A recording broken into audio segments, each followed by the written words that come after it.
മലപ്പുറം കാളികാവിലെ 2.5 വയസ്സുകാരിയെ പിതാവ് കൊലപ്പെടുത്തിയ സംഭവത്തിൽ നിർണായക ടെലിഫോൺ സംഭാഷണം പുറത്ത്.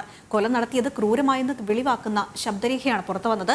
പ്രതി മുഹമ്മദ് ഫായിസിന്റെ സഹോദരി ഭർത്താവും അൻസാറും അയൽവാസിയും തമ്മിലുള്ള സംഭാഷണമാണ് പുറത്തുവന്നിരിക്കുന്നത്. ഫായിസിന്റെ അമ്മയുടെ മടിയിൽ കുട്ടിയിരിക്കുമ്പോഴായിരുന്നു ആക്രമണം ഉണ്ടായത്. പോസ്റ്റ്മോർട്ടം ചെയ്ത ഫായിസ് കൊലക്കുറ്റത്തിന്റെ ചോർമ്മ വേണ്ടിയത്. കാരണം എന്താന്ന് വെച്ചാല് ആ കുട്ടീനെ ഒറ്റ ചവിട്ട കുറ്റപ്പോ കുട്ടി ബാക്കിൽ ചെന്ന് തല ചുമരിലൊക്കെ കടന്നിട്ടാണ് അവിടെ. ആ കഴിഞ്ഞ 2 മിനിറ്റ് കഴിഞ്ഞിട്ട് ആ കുട്ടിക്ക് സംഭവിച്ചത്.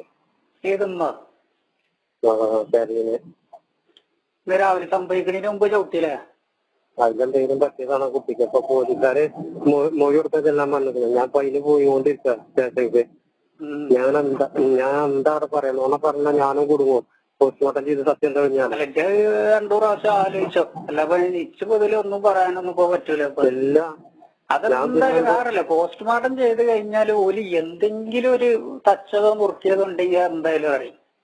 ഉറപ്പാണ്. ഒന്നെങ്കിൽ അവന്റെ ചവിട്ട് മർമ്മത്ത്, അല്ലെങ്കിൽ ചുമരുമ്പോ പോയി തല കുട്ടീന്റെ ബാക്ക് ഭാഗം കുത്തിയത് അവിടെ, അല്ലെങ്കിൽ അവിടെ മർമ്മത്ത് പറ്റിയത് തല ബാക്ക് കൊണ്ട് അടിച്ചുല്ലേ? ഇതിനോടുകൂടെ തളം 100 വട്ടം പറഞ്ഞതാണ്. ചെല്ലണ്ട, അതിന് നിക്കണ്ട, മറ്റാക്കണ്ട കുടുങ്ങിയ